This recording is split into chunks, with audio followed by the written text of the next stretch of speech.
Welcome to our workshop, Landmark Supreme Court Cases, Landmark Legislation, and Landmark Executive Orders. This workshop is designed to cover the basics of these landmark pieces that you need to know for the Florida Civic Literacy exam. This workshop is property of Florida Atlantic University, and it is illegal for anyone to use these workshop recordings or materials for their own financial gain. Over the next hour or so, we will discuss a lot of material. Feel free to pause the video, take breaks, skip portions you already know, and rewatch portions that you need to focus on more. Please note that the developers of this workshop, myself, Dr. Jennifer B. Bergal, and Ms. Jeannie Takeda, are not historians or political science faculty. We learned this material in order to help you. All information is accurate at the time of the recording of this video in the spring of 2025. So what is the civic literacy requirement? All students at Florida public colleges and universities are required to demonstrate competency in civic literacy in order to graduate. If you are unsure of the requirements related to civic literacy needed to earn a degree in the state of Florida, please check with your academic advisor. Note that the civic literacy exam is a multiple choice exam, and you must earn 60% in order to pass. So we'll begin with the landmark Supreme Court cases. The Florida Civic Literacy Exam, or FCLE, study guide includes 26 cases that you should know. Please note that questions related to these cases may be asked in a variety of ways. We will share some examples of that as we go over them. But before we begin, I encourage you to pause this video and see how many of the cases on this list you already know. Ready? Here we go. The first group of 6 cases we will discuss all center on the 14th Amendment. This amendment was passed soon after the Civil War to protect the rights of former slaves. The term equal protection is a big component of this. This slide is a good reference that highlights the major flashcard type points that you might want to study for the exam based on cases surrounding the 14th Amendment. But we are going to get a lot more detail on each of these. Typically, the Supreme Court will review cases that were already ruled on by lower courts. The court receives thousands of requests to review cases each year and only selects a small percentage of them. Our first Supreme Court case is Dred Scott versus Sanford. This case was actually before the 14th Amendment and before the abolishment of slavery. In this case, Dred Scott was a slave. His owners moved to a free state and then moved back to Missouri. When the owner died, Scott sued the widow, claiming that he was no longer a slave as he had previously been moved to a free state. In this case, the court decided that they could not even make a ruling on the case as Dred Scott was not considered a citizen based on his status as a slave. They felt that the term citizen in the Constitution did not intend to count slaves. Therefore, slaves did not have the rights and privileges that citizens of the United States would have. On the top of the slide, you see the word dreadful in red letters. This is to remind you that based on today's standards, this was truly a dreadful outcome. You will see some tips and tricks, usually in red at the top of the slide, to help you remember many of the cases we're about to discuss. Another key thing that might be asked on the civic literacy exam pertaining to Dred Scott versus Sanford deals with the Missouri Compromise. You will see some tips and tricks, usually in red at the top of the slide, to help you remember many of the cases. Another key thing that may be asked on the exam might state which Supreme Court case nullified the Missouri Compromise of 1820. The answer would be this case, Dred Scott versus Sanford. The Missouri Compromise divided the U.S. into areas that were slave states and states or territories that were free states. Because Scott had moved to a free state, but the court did not declare that enough to make him free, it is considered nullifying the Compromise of 1820. The next case is Plessy versus Ferguson. In the late 1800s, separate but equal was the primary practice in the country. While the 14th Amendment had been passed to provide equal protection, Most believed that as long as facilities were considered equivalent, we could separate whites from people of color. You may have seen separate water fountains, separate seats on buses, and other ways to separate people during this time. In Louisiana, they had a law called the Separate Car Act, which stated that non white passengers had to ride in a separate rail car at the back of the train. Homer Plessy was a gentleman who was 1/8 black. He purchased a first class ticket and sat in a white designated railroad car. He was arrested for violating the law. He argued that the Separate Car Act violated his 13th and 14th Amendment rights. After losing in the lower courts, the Supreme Court upheld the lower court decision, stating that racial segregation is constitutional if the idea of separate but equal is followed. On the exam, you might be asked, which Supreme Court case upheld the idea of separate versus equal? And of course, the answer would be Plessy versus Ferguson. The idea of separate but equal was finally eliminated by Brown versus Board of Education, where the courts ruled that separate facilities are not equal. In this case, the Brown children had to walk through unsafe conditions to get to their bus stop in order to be bused to a school for children of color. There was a school for white children that they could have attended under safer conditions, so the family took the case to court, saying that segregation in the schools was a violation of the 14th Amendment. After initial courts ruled that segregation was legal, it was appealed to the Supreme Court, where it was decided that state laws requiring separate but equal schools violated the Equal Protection Clause of the 14th Amendment. This overturned the findings in Plessy versus Ferguson and led to the desegregation of our schools.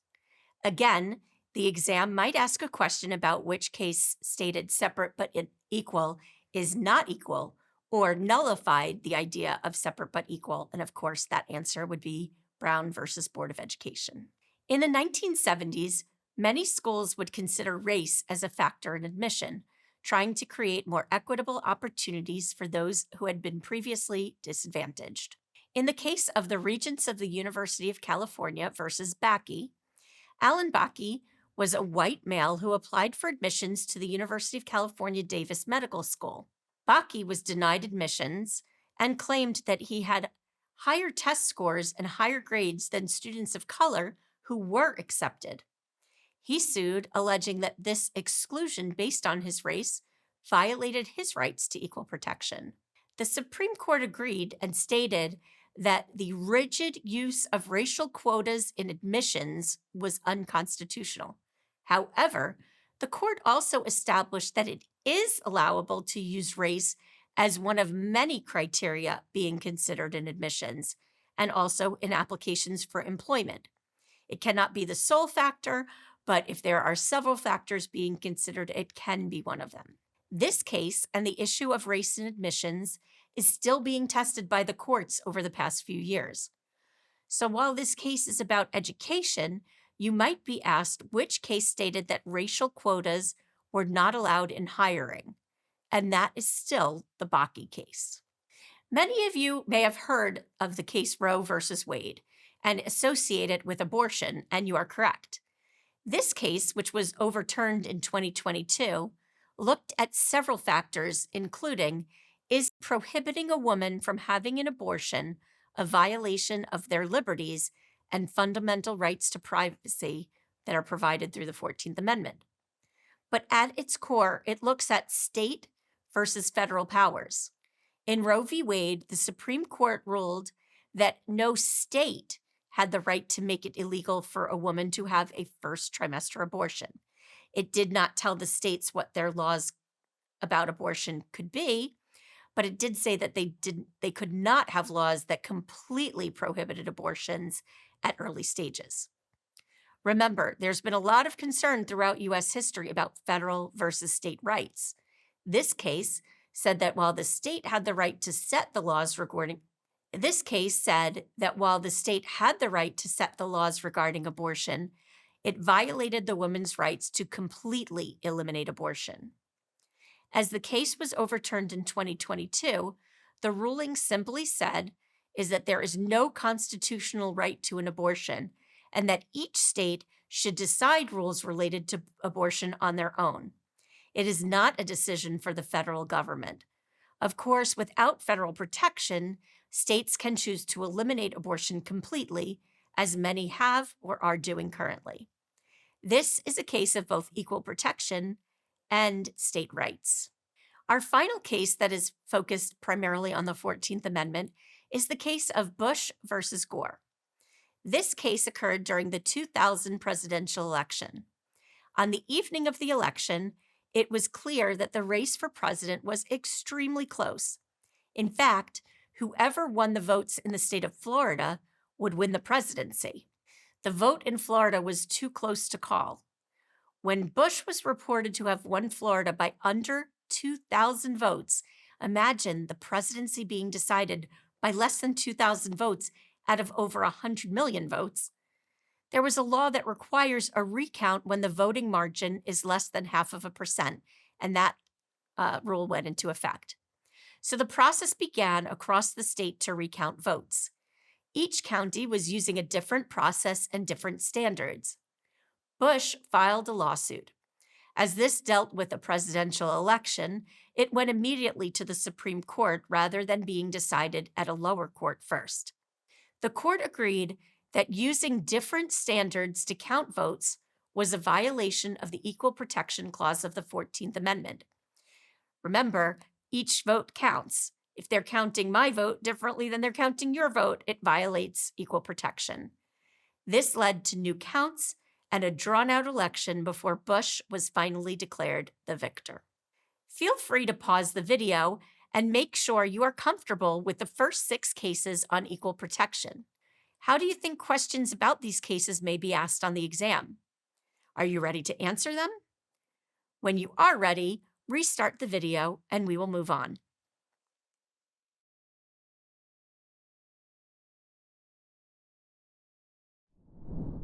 As we wrap up our 14th Amendment equal protection cases, we will move to the Bill of Rights, starting with our First Amendment cases.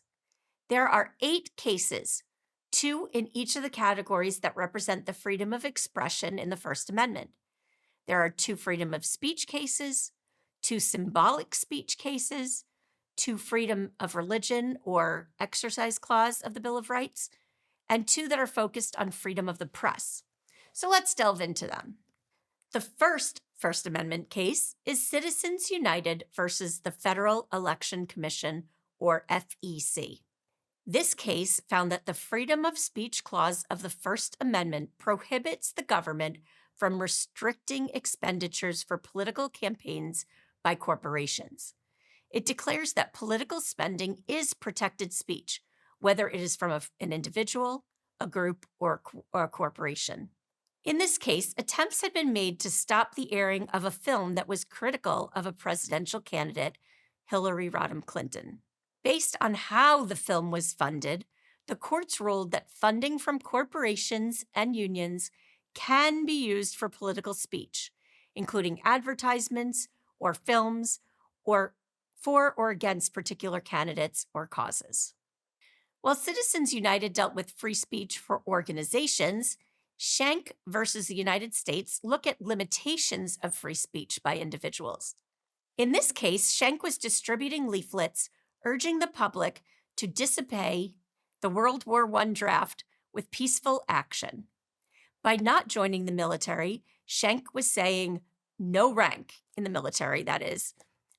It might be a stretch, but I'm hoping you can remember this. Schenck, no rank, don't join the military. Remember, the red text on the slides are tips with remembering the cases. While the First Amendment protects speech, the courts agreed that in certain circumstances, such as in wartime, constitutional rights are less important than the safety of the country. This became known as the clear and present danger test, that the First Amendment does not protect speech that can create a clear and present danger. In this case, distribution of these leaflets may prevent the country from employing a military to protect us during war. Remember, Schenck, no rank. Don't join the military. The leaflets were compared to shouting fire in a crowded theater, which is prohibited under the Bill of Rights, as it would create a clear and present danger. So remember, the case of Schenck is just like shouting fire in a crowded theater. It could cause a danger, and limitations were placed on the speech in this case. The next two cases deal with symbolic speech. For each of these cases, I encourage you to use your hands to form a letter T.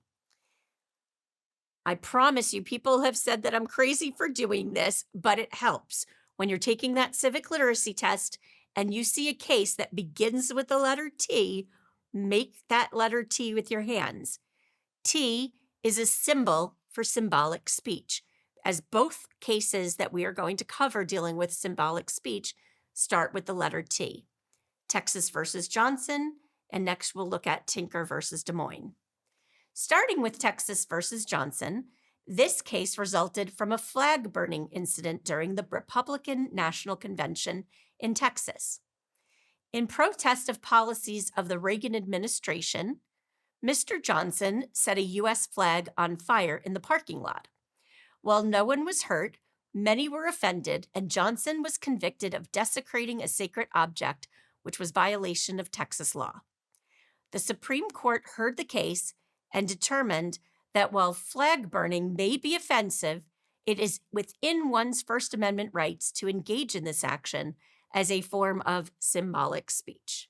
Our next case deals with symbolic speech as well. In the case of Tinker, starting with a T, Tinker versus Des Moines. This case occurred during the Vietnam War. The Tinker children wore black armbands to school to symbolize their protest of the U.S. involvement in Vietnam. Administrators asked the Tinkers to remove the armbands, and the students were suspended when they refused to do so. The Supreme Court ruled that the Tinkers did have the right to wear armbands, citing that no one expects students to shed their constitutional rights of freedom of speech or expression at the schoolhouse gate. So remember, T equals symbolic speech. Both cases you're expected to know that begin with letter T deal with symbolic speech. And in both cases, that symbolic speech was protected. Let's move on to our next set of First Amendment cases and our next memory trick. To start, I encourage you to make a V with both of your hands together. Then take that V and turn it upside down. Hopefully, this upside down V will remind you of prayer hands, as these two cases deal with freedom of religion. They may even make me into an emoji. So when you see the V from Engel versus Vital, turn that V upside down and you'll remember the case deals with prayer. Obviously, we're excluding the V that we find in every case that stands for verses. Vital is the only case with a V outside of verses. In this case, New York public schools back in the 1960s began their day with a prayer referencing God. As a country that prioritizes the rights of free exercise, remember this is the right to practice any religion or no religion at all, the court ruled that the government, public schools, could not sponsor such religious activities and that prayer in public schools violates the First Amendment. So V in Vital becomes prayer hands, and it's a freedom of religion case. The next case has a Y instead of a V, but I think it works just the same. If you make a Y with your hands, but turn that upside down, it should still look like prayer hands. In this case, we have the only case that has a Y, Wisconsin versus Yoder.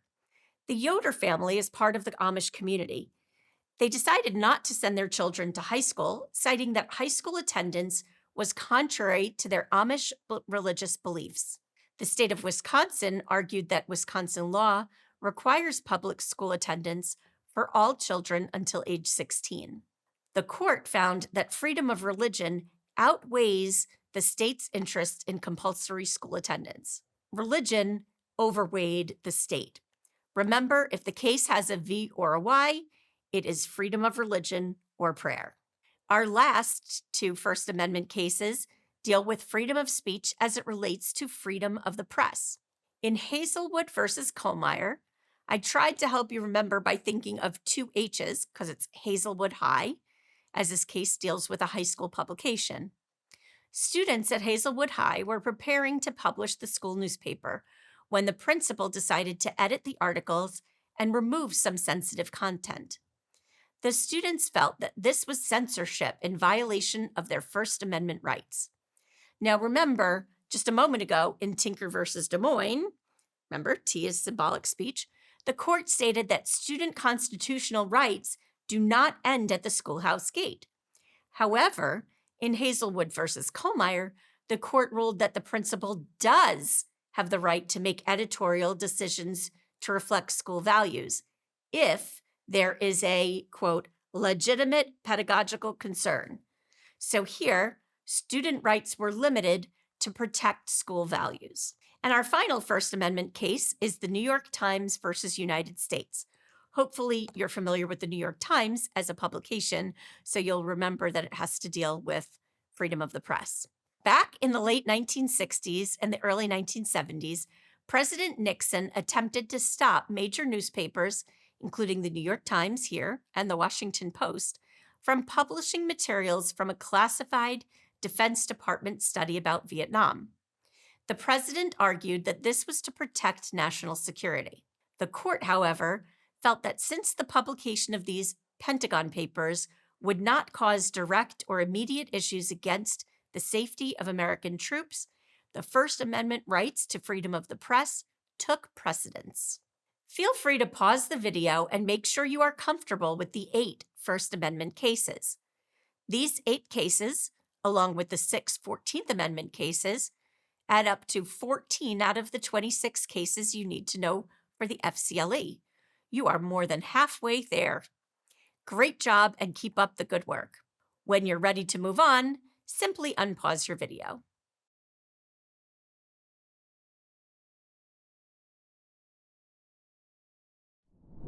Now we will move to the remaining Bill of Rights cases dealing with the 2nd, 4th, 5th, and 6th Amendments. Remember, the Bill of Rights is the first 10 amendments to the Constitution that were passed just 2 years after the Constitution was ratified to better clarify the rights of citizens in the U.S. Our next 2 cases deal with Second Amendment. For a little memory trick, we will remember 2 equals Second Amendment. Remember, the Second Amendment deals with the right to bear arms, but these 2 cases also deal with state and federal rights, which is possibly how questions about these 2 cases might be asked on the civic literacy exam. Let's learn about the 2 cases and then talk about state and federal rights implications from these landmark cases. In D.C. versus Heller, we will remember that D.C., standing for District of Columbia, is only 2 letters. D.C. is 2 letters, it's Second Amendment. But also remember that D.C. is not a state, it is federal. In this case, there was a handgun ban in District of Columbia, which required that rifles and shotguns must be kept either unloaded and disassembled or bound by a trigger lock. Now imagine someone has a gun or a rifle for their protection and someone breaks into their home. If they say to the burglar, "Wait a moment, let me go and find my key to unlock my gun," or "let me go and load and assemble my gun," it probably wouldn't work well. So in this case, Heller claimed that Second Amendment protects our individual rights to possess a firearm for protection, and that this ban impeded on that right. The Supreme Court agreed that the amendment does protect individuals' rights and that no federal laws can violate those rights, although gun ownership would still be regulated. Heller won and was allowed to keep his gun accessible for his protection.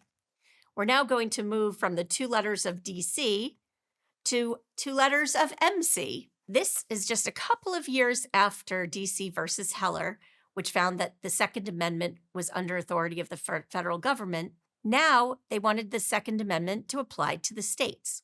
So here we have McDonald. So if we remember MC like DC, we can remember it's related to the Second Amendment. In McDonald versus Chicago, the Supreme Court ruled the Second Amendment for the purpose of self-defense applies to the states. This is based on a 14th Amendment equal protection, as the right to bear arms for self-defense is a fundamental right in our nation. It should apply to those within all states. While state rights allow states to set laws regarding gun control, they cannot impede upon the rights to self-defense of an individual. This is similar to what we saw in Roe v. Wade. The state had the option for setting the laws for abortion. Here, the states have the laws for setting laws pertinent to gun control. Moving to the Fourth Amendment, we have Mapp versus Ohio. Mapp is a person's name, spelled with 4 letters, M-A-P-P. Ohio is also spelled with 4 letters, so this must mean Fourth Amendment, which deals with issues related to illegal search and seizures. In this case, Dalry Mapp was suspected of harboring a suspect in her home in Ohio. Police knocked on her door and demanded to be let in to search the premises. Mapp requested to see their warrant, which they were unable to show, so she sent them away. After a few hours, police entered her home waving a paper that they pretended to be a search warrant. While in her home, police discovered pornographic materials in violation of Ohio law. These materials had nothing to do with the suspect they were looking for, and they had found them during an illegal search. At trial, Mapp was found guilty of possession of obscene material. The case made its way to the Supreme Court, where it was ruled that evidence obtained through a search that violates the Fourth Amendment is inadmissible, and Mapp's sentence was reversed. This is why now law enforcement officers are very careful to make sure they follow correct procedures to ensure that evidence they find becomes admissible. Our final 2 amendment cases are Miranda versus Arizona and Gideon versus Wainwright. I imagine these cases, or at least the concepts within them, will be easy for you to remember. But to make sure we remember that they're related, for Miranda, we will use our hands to create the letter M with 3 fingers pointing down. You'll see in a moment we're going to switch that M to a W for Gideon versus Wainwright. So you may have heard the phrase Miranda rights, which are the rights read to an individual when they are being arrested. That was developed after this Supreme Court case. In the case of Miranda versus Arizona, Ernesto Miranda was arrested after being identified by a victim. The police officers questioned Miranda, but did not make him aware of his Fifth Amendment rights against self-incrimination. That's the part where you have the right to remain silent. Anything you say can and will be used against you in a court of law. And they didn't remind him of his Sixth Amendment rights to have assistance of an attorney. He confessed to the crime. However, his lawyer later argued that the confession should have been excluded as it was obtained without Miranda understanding his rights.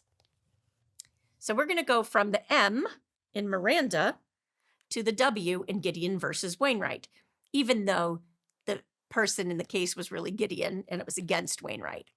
In this case, Mr. Gideon was arrested and requested a lawyer as he could not afford one. The judge denied Gideon's request, even though Gideon argued that the Sixth Amendment entitles him to a lawyer. Gideon had to defend himself and was found guilty and sent to prison. From his prison cell, Gideon hand-wrote a petition to the U.S. Supreme Court. The Supreme Court ruled that the Sixth Amendment requires state courts to provide an attorney for criminal defendants who cannot otherwise afford counsel. That is why when someone has read their Miranda rights, the right to remain silent is from Miranda versus Arizona, but that you have a right to an attorney. If you cannot afford an attorney, one will be provided for you, is from this case, Gideon versus Wainwright. On the civic literacy exam, you might be asked about this case in the context of what the outcome was from Gideon versus Wainwright, and that is the creation of the Office of the Public Defender. Public defenders were hired to provide free legal counsel for those in need. With these 5 cases, you have now learned 19 of the 26 landmark Supreme Court cases recommended for you to know for the Florida Civic Literacy exam. Only 7 left. These 19 were all related to rights delineated within the amendments. The Supreme Court reviews whether something violates the rights protected by the amendments. They also review whether something violates a concept in the Constitution. While some of our first 19 cases also dealt with concepts, the final 8 cases really focus on that. Pause the video and take a break.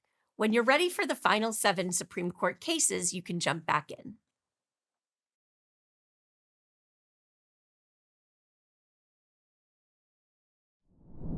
So here are the 7 final landmark Supreme Court cases you need to know. Review them and see if you're familiar with any of them yet. If not, hopefully you will be in the next few minutes.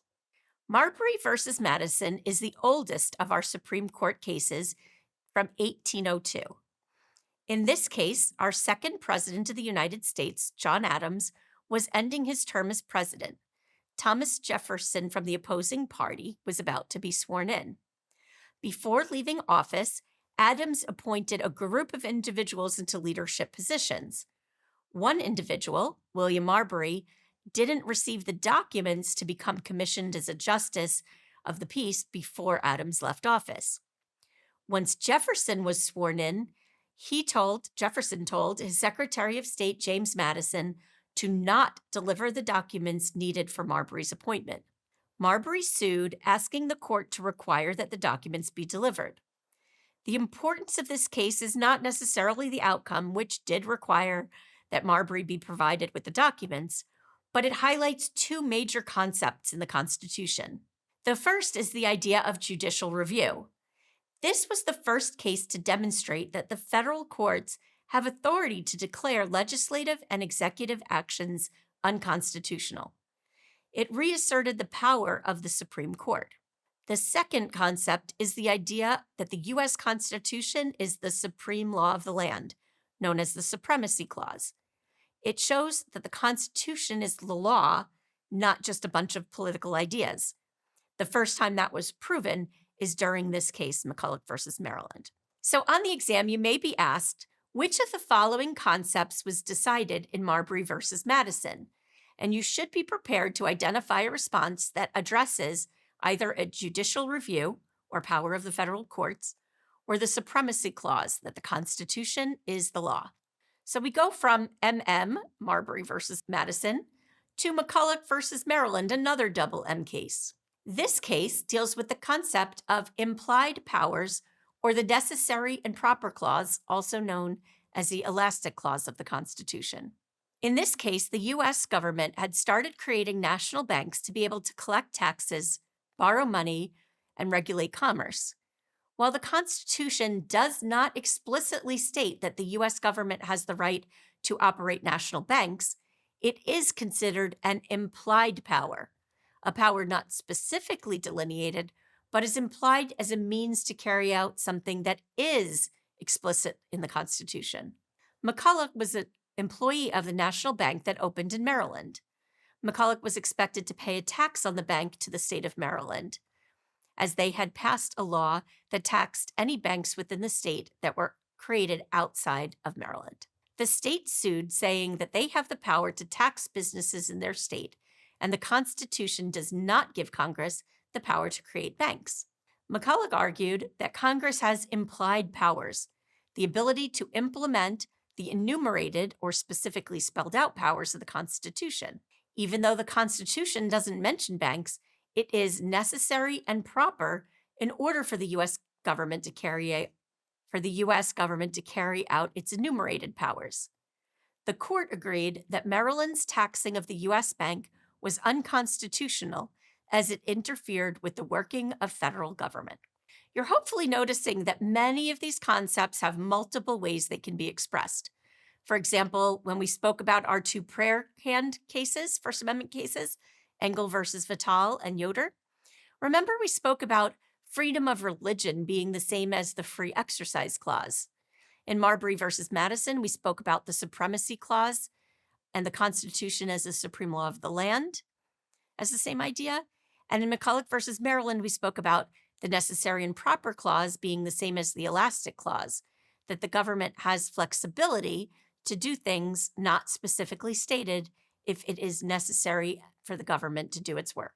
Here, in the case of the United States versus Nixon, we will talk about the concept of rule of law. Rule of law states that no one is above the law. The law should apply to everyone equally. The concept that, quote, executive privilege is not limitless, meaning that government leaders do not have limitless power, shows they must abide by the Constitution and any other laws. In the case of U.S. versus Nixon, Congress had subpoenaed President Richard Nixon's recordings from the Oval Office. Nixon refused to provide them, and the court decided that the tapes must be released. Even the President of the U.S. must abide by court-ordered subpoenas. Another concept covered in the U.S. Constitution is the Commerce Clause. The old former civic literacy test had a different landmark Supreme Court case dealing with the Commerce Clause called Gibbons versus Ogden. But the new exam has substituted Gibbons with the U.S. versus Lopez. In this case, Lopez brought a concealed weapon into his high school in Texas. He was charged with possession of a firearm on school premises. The charges were changed to a violation of a federal criminal statute, the Gun-Free School Zones Act. Lopez was found guilty and sent to prison. The Gun-Free School Zones Act was created as a component of the Commerce Clause, saying that possession of guns are an economic activity. In this case, the act was found to be unconstitutional as it exceeds the power of Congress to legislate under the Commerce Clause, and the law is criminal, not dealing with economic activity. We're almost there, just 3 more cases to go. Case number 24 of 26 is Korematsu versus the United States. Note the timing of this case in 1944. What was happening in the world at that time? It was just after the Japanese had bombed Pearl Harbor in December of 1941. As a result, the president, FDR, signed an executive order forcing Japanese Americans into internment camps. This was intended to be a way to ensure the safety of U.S. citizens. Korematsu was a Japanese American who tried to get around being interned by claiming to be of a different nationality. He was found out and arrested and convicted of violating an executive order. Korematsu appealed, and the court ruled that the need to protect the country was a greater priority than individual rights of the Japanese citizens who might be inconvenienced or feel discriminated against. You may be asked on the exam about other times in U.S. history that federal power allowed for discriminatory practices in order to ensure the safety of the greater country. One example of that might be racial profiling that occurred after 9/11, as airport personnel had stricter screenings for people who were from Mideastern descent. 2 left. In Baker versus Carr, we see the concept of one person, one vote. But this also could be part of the 14th Amendment equal protection cases. This case, in 1962, argued that a law that was over 60 years ago, designed to regularly analyze population to fairly divide seats in Tennessee government, was being ignored.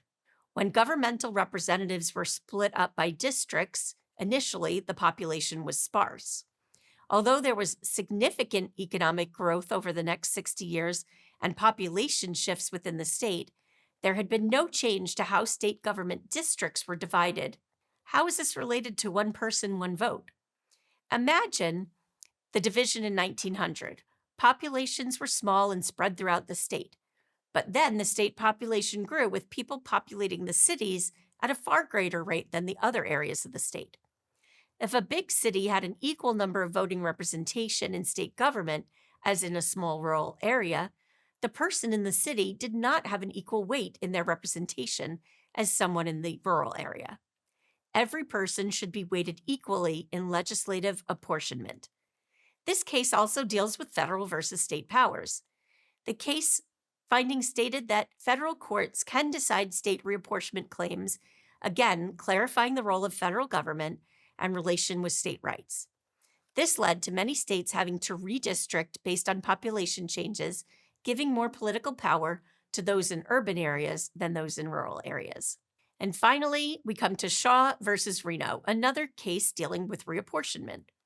If you don't know that term, reapportionment, it refers to the process of redistributing legislative body seats according to the population.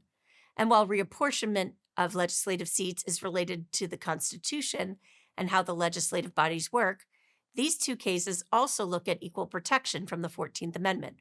By not giving each citizen an equal say in government, it violates their equal protection rights. In Shaw versus Reno, we are looking at redistricting based on race. The way the North Carolina reapportionment plan was created would lead to what's called racially gerrymandered districts. If you aren't familiar with the term gerrymandered, it refers to manipulation of boundaries of an electoral constituency to favor one party or class. The court believed that the boundaries were created to develop the districts in North Carolina would separate voters based on race. While this may have been done with good intentions to have more opportunities for districts with a population primarily of Black citizens, it exceeds what is reasonably necessary to avoid racial imbalance. This case only decided that the issue did violate equal protection and sent it back to the state courts. We made it! Take a look at this list in date order and see how many you know now. I bet you did a lot better than we did originally. Feel free to go back and review the cases that are unclear or that you don't fully remember. What tricks do you know? I'm going to do a super quick review with like 30 seconds per case. So first we have Marbury versus Madison. Hopefully you remember that Madison, who became president after, was preventing Marbury from getting sworn into his position, and it dealt with the Supremacy Clause and judicial review. McCulloch versus Maryland dealt with the Necessary and Proper Clause, stating that although the Constitution does not specifically state that the U.S. government can create federal banks in order to carry out its functions, it has implied powers, and the creation of banks was necessary for the U.S. government to conduct its business. Next, we had Dred Scott. This was the dreadful case that we learned at the time a slave was not considered a citizen. And remember, Dred Scott also nullified the Missouri Compromise, as Scott was still considered a slave even though he had moved to a free state. Plessy versus Ferguson said separate but equal is allowable. Schenck versus the U.S. looked at limitations of free speech by individuals. Remember, the court ruled that in certain circumstances, such as wartime, constitutional rights might be less important than the safety of the country. The First Amendment does not protect speech that can create a clear and present danger. Distribution of Schenck's leaflets telling people not to join the military may prevent the country from not having enough protection during war. The leaflets were compared to shouting fire in a crowded theater, which is prohibited. Korematsu versus the U.S. said that the protection of the country as a whole is more important than individual rights, as Japanese internment camps were found to be constitutional after the bombing at Pearl Harbor. Brown versus Board of Education said separate but equal is not allowable and started the desegregation of schools and overturned Plessy versus Ferguson. In Mapp versus Ohio, remember 4 letters, Fourth Amendment, said that evidence discovered during an illegal search were inadmissible. Baker versus Carr was our first redistricting case, 1 person, 1 vote, and that 14th Amendment equal protection includes equal protection in voting rights. Engel versus Vital, make RV, turn it upside down. Prayer hands means the case dealt with school prayer, and that public schools could not include prayer. Gideon versus Wainwright, the M and W are related, so this is related to Miranda, the right of an attorney for all criminal proceedings, leading to the creation of public defenders. And Miranda versus Arizona, the other part of the Miranda rights, making sure someone understands their rights, that they have the right to remain silent and not self-incriminate themselves. Now we'll go to symbols. Tinker versus Des Moines. Remember, make that T as a symbol. This was when the high school students wore black armbands as a symbol of protest against Vietnam, and the court said it was allowable and that students don't shed their constitutional rights when they walk through the schoolhouse doors. New York Times versus the U.S. dealt with trying to prevent newspapers from publishing information, and the courts gave freedom of the press to publish as the content wasn't posing a direct threat to national security. In Wisconsin versus Yoder, we'll make that Y, turn it upside down, got prayer hands again. This was the finding that the Amish children did not need to attend compulsory education in Wisconsin through the age of 16, as it violated Amish religious practice. Roe v. Wade, which was overturned in 22, deals with abortion, but also the equal protection of a woman's rights, as well as federal versus state rights. In the United States versus Nixon, the finding was no one is above the law, and the rule of law forced Nixon to follow a subpoena and release tapes from the Oval Office. The Regents of the University of California versus Bakke dealt with 14th Amendment and the finding that race could not be used as a primary factor in deciding college admissions and employment. So it got rid of racial quotas. Hazelwood versus Kohlmeyer, remember 2 H's. Hazelwood High, remember the principal tried to alter content for the school newspaper. Students cited it was censorship and a violation of their right to free speech. And the court said that school leaders could limit speech if there was a legitimate pedagogical concern, a real educational reason for it. In Texas versus Johnson, again, we have the letter T, so we're dealing with symbolic speech. Johnson had the right to burn the American flag to symbolize his protest, as it is protected speech under the First Amendment. Shaw versus Reno, we just saw, dealt with gerrymandering and that political districts could not be artificially made to create an area based on race. In the United States versus Lopez, it was argued that the Gun-Free School Zones Act was created as a component of the Commerce Clause and that possession of guns was an economic activity, and the court overturned that, saying the act was unconstitutional as it exceeds the power of Congress to legislate under the Commerce Clause. The gun-free school zone is criminal dealings, not dealing with economic activity. Bush versus Gore said different methods of recounting the ballots in Florida after the presidential election was a violation of equal protection under the 14th Amendment, as everyone's vote may not be counted equally. D.C. versus Heller. D.C. has 2 letters, so Second Amendment. Heller has the right to protect himself by not requiring his gun to be locked up or unloaded. McDonald versus Chicago, MC, follows with those 2 letters and builds on the Second Amendment case in D.C. versus Heller, but at the state level rather than the federal level as D.C. McDonald found that the Second Amendment rights applied to the states too.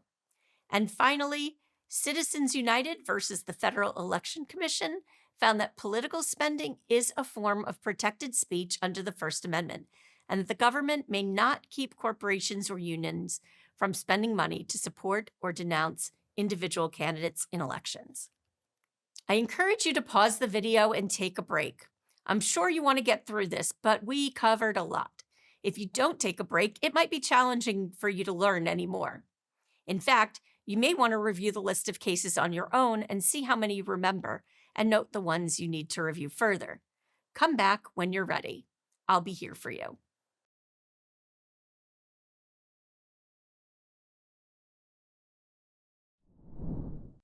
Welcome back as we take a look at the landmark legislation over the United States history. The FCLE study guide specifically has landmark legislation that's listed here, and that is what we'll cover in the video. But note there may be additional legislation not included here, or questions may be asked where you need to apply a concept related to the legislation. So make sure you understand it. Let's dive in. The first legislation deals with conflicts and compromises.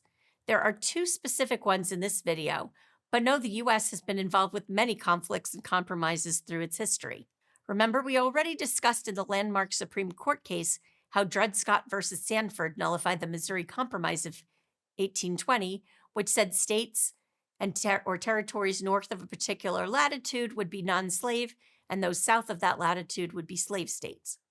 You can often have an idea of what the legislation may be regarding based on the time frame. The Compromise of 1850 is just before the ending of slavery in the U.S., and as the country is expanding westward. So the series of bills are mainly related to slavery. It talks about how it is decided whether or not new territories would have slaves. The concept of popular sovereignty means that the people, or the populace, get to govern and make those decisions. This act also banned slavery in D.C. and made the Fugitive Slave Act more stringent. Shortly after this came the Kansas-Nebraska Act of 1854. Again, looking at how territories came into the Union and how slavery is addressed. Again, popular sovereignty said decisions are left to those in the state, as decided by their locally elected representatives. Still dealing with territorial expansion, the Homestead Act of 1862 was passed to provide incentives for folks to settle out west in new territories. This act gave land to families for a small filing fee as long as they would live on that land for at least 5 years, thus establishing that land as their homestead. The Pendleton Act of 1883 is a new concept looking at structure and function of government. In Pendleton, they looked at how government employees were selected and tied it to merit rather than political ties. A large number of landmark legislative acts that you should be prepared for on the FCLE are related to civil rights. Many of them you can figure out just based on their name. There have been many civil rights acts. Again, the time frame can help you determine what it might be related to. In 1866, slavery had just been abolished. The Civil Rights Act at that time defined citizenship and gave rights to people of color following the Civil War. The Equal Pay Act, as the name suggests, protected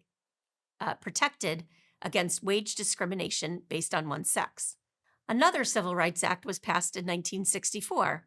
This was soon after Brown versus Board of Education and desegregation. It prohibited discrimination in public places, made employment discrimination illegal, and helped further integrate schools. The Voting Rights Act of 1965, as you may imagine, was enacted to end discriminatory voting practices. The Age Discrimination in Employment Act of 1967, as its name states, prohibits discrimination in employment on the basis of age, and it ended the mandatory retirement age. The next Civil Rights Act in 1968 was called the Fair Housing Act. This prohibited discrimination in the sale, rental, or funding of housing. The Rehabilitation Act of 1973 prohibited discrimination based on disability in any programs conducted by federal agencies. The Restoration Act of 1987 amended Title IX, which prohibited discrimination based on sex, to define program or activity. Basically, this made it so discrimination was prohibited in any area where federal funding was used. This includes schools who have federal financial aid or federal grant programs. And we already had one Voting Rights Act in the 1960s. In 2006, the act was extended, prohibiting limitation of voting rights by using tests in any federal, state, or local election. Of course, this was already in the amendments, but it needed to be further clarified. While this is not every legislative act related to civil rights, finally we reach the last two that we are asked to cover. The Alien and Sedition Act of 1798 tightened restrictions on immigration and limited speech critical of the government as the U.S. prepared to go to war with France. The highly controversial act that allowed the president to deport foreigners was seen as an attempt to suppress the opposing political party. And the U.S. Patriot Act was put into place following the terrorist acts on 9/11. It led to stricter punishments for terrorist acts, gave law enforcement more tools to identify potential threats, and prevented money laundering that was often used to fund terrorist organizations. Whew, that was a lot. Are you still with me? Feel free to pause and stretch if you need to do so. Now we will look at 3 legislative acts that dealt with social programs. The first legislative acts are related to helping the country recover following the Great Depression. Collectively called the New Deal-related acts, President Franklin Delano Roosevelt, or FDR, created the New Deal, and these legislative acts helped to provide relief for the needy and for the economy in the 1930s following the Great Depression. A few decades later, Congress passed a series of Great Society Acts under Lyndon Baines Johnson, or LBJ. Coming on the heels of the Civil Rights Acts, these were created to eliminate poverty and inequality. This included welfare programs and Social Security to ensure that elderly population could survive in retirement. More recently, Congress helped push legislation to ensure health and wellness of the U.S. population. These are acts related to Obamacare, including expansion of health insurance and health care access. The Affordable Care Act expanded Medicaid, eliminated insurance exclusions for pre-existing conditions, and gave affordable options to individuals and families to procure health insurance. Congress also focused on environmental protections through the Clean Air Act. Through this act, the Environmental Protection Agency, or EPA, was established. I'm not sure how questions might be asked about these landmark pieces of legislation on the exam, but many of them can be figured out simply by the names of the acts. In the 1960s, Congress passed legislation to expand the ability of the president to use military force. Known as the Tonkin Gulf Resolution, This made it legal for the president to escalate U.S. involvement in the Vietnam War. Remember, while the president is commander-in-chief of the military, only Congress can declare war. There was criticism that this legislation allowed the president too much power without a formal congressional declaration of war. There you go, 20 new landmark pieces of legislation that you are now hopefully familiar with. Here they are on a list that you can screenshot to study from. Let's take a quick stretch break before we move on to the final component of this workshop, landmark executive orders. See you soon.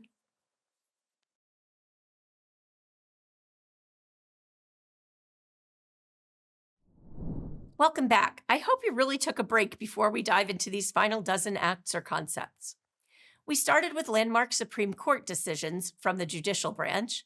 Then we moved to landmark legislation from Congress. Now we will examine landmark actions from our final branch of federal government, the executive branch. How many of these do you already know? Maybe you've heard of some but aren't sure what they mean. That's okay. We're going to cover them for you. Our first series of executive actions deal with foreign policy and treaties. Remember, entering into treaties is a function of the federal government. There are many, many of these foreign policy and treaties, so we will focus on just a few. Treaties are typically actions between countries to make concessions to end a war or dispute. They are often named based on the location where they are signed.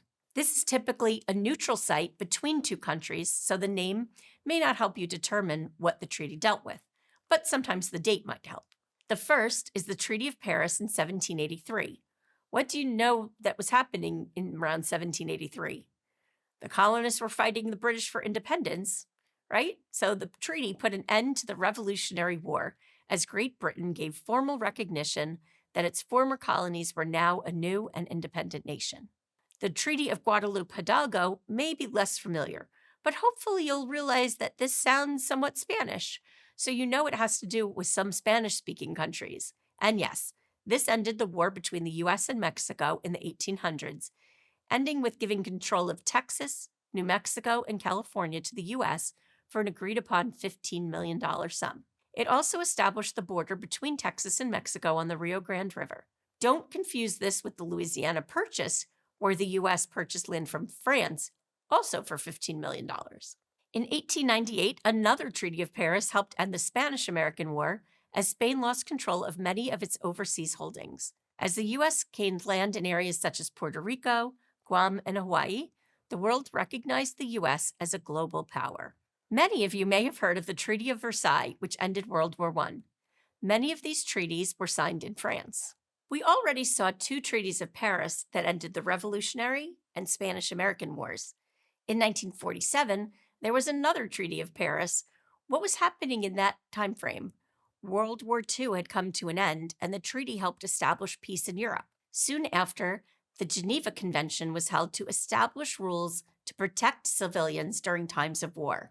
Clearly, what had happened in Nazi Germany needed to never happen again, so rules were established globally. You may have heard on the news that a country's actions were in violation of the Geneva Convention, and that's referring to them not protecting civilian rights.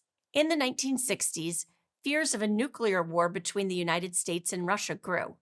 A nuclear non-proliferation treaty banned new nuclear weapons and committed these countries who already had nuclear weapons to begin to disarm. Back to Paris once again. If you know what was happening in the early 1970s, hopefully you'll realize that the Paris Peace Accords in 1973 helped to end the Vietnam War. And in the late 1970s, the U.S. hosted peace negotiations between Israel and Egypt at Camp David in the United States. The resulting agreement led to peace between the two countries. You also may have heard of NAFTA, which removed tariffs and trade barriers between the North American countries, the U.S., Mexico, and Canada. This agreement was imperiled during the beginning of the Trump second term as Trump proposed taxing goods from all non-U.S. entities. And finally, New START was a strategic arms reduction treaty. While disarmament was called for in the late 1960s, this helped push disarmament further to create increased global safety. The executive branch has also been involved in actions that led to territorial expansion. Here are just a few. First, we have the Louisiana Purchase. Again, if you look at the date, 1803, Hopefully, you realize that we were in the expansion phase of the U.S. In this executive action, the U.S. purchased land from France, which has become known as the best deal ever. The size of the U.S. doubled for only $15 million. And again, remember the Treaty of Guadalupe, Hidalgo, was also purchasing land for $15 million, but that was from Mexico. Next, the Adams-Onis Treaty dealt with westward expansion, but primarily this treaty gave Florida to the U.S. from Spain. Now let's focus on executive actions that impacted civil rights and liberties. You may have heard the term habeas corpus before. This means that someone being detained has a right and a set process to understand why they are being detained, known as cause. The Constitution states, "The writ of habeas corpus shall not be suspended unless in cases of rebellion or invasion and public safety may require it." This means that under nearly all circumstances, someone can only be detained or held with clear cause and through appropriate means, such as having their rights read to them. It is a fundamental right from the Bill of Rights that individuals cannot have evidence against them obtained by an illegal search, that's the Fourth Amendment, and the right for due process and other rights in the Fifth Amendment. During the Civil War, President Lincoln suspended habeas corpus to allow for detention of Southern sympathizers. Since this time, most agree that only Congress can suspend habeas corpus and not the executive branch. However, Congress enacted a statute to permit the suspension of habeas corpus by Lincoln at that time. Remember the landmark Supreme Court case Korematsu versus the U.S.? In that case, the court determined that the safety of the nation after the attack on Pearl Harbor was greater than the civil rights of the individual. The executive order that caused relocation of Japanese Americans into internment camps was signed by President Franklin Delano Roosevelt. We won't get into all of these, but if you remember, the role of the executive branch is to enforce the law.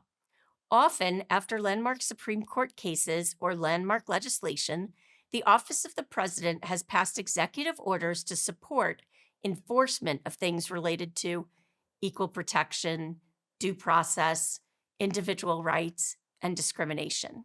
Some of the civil rights enforced through executive action can include desegregation of the military.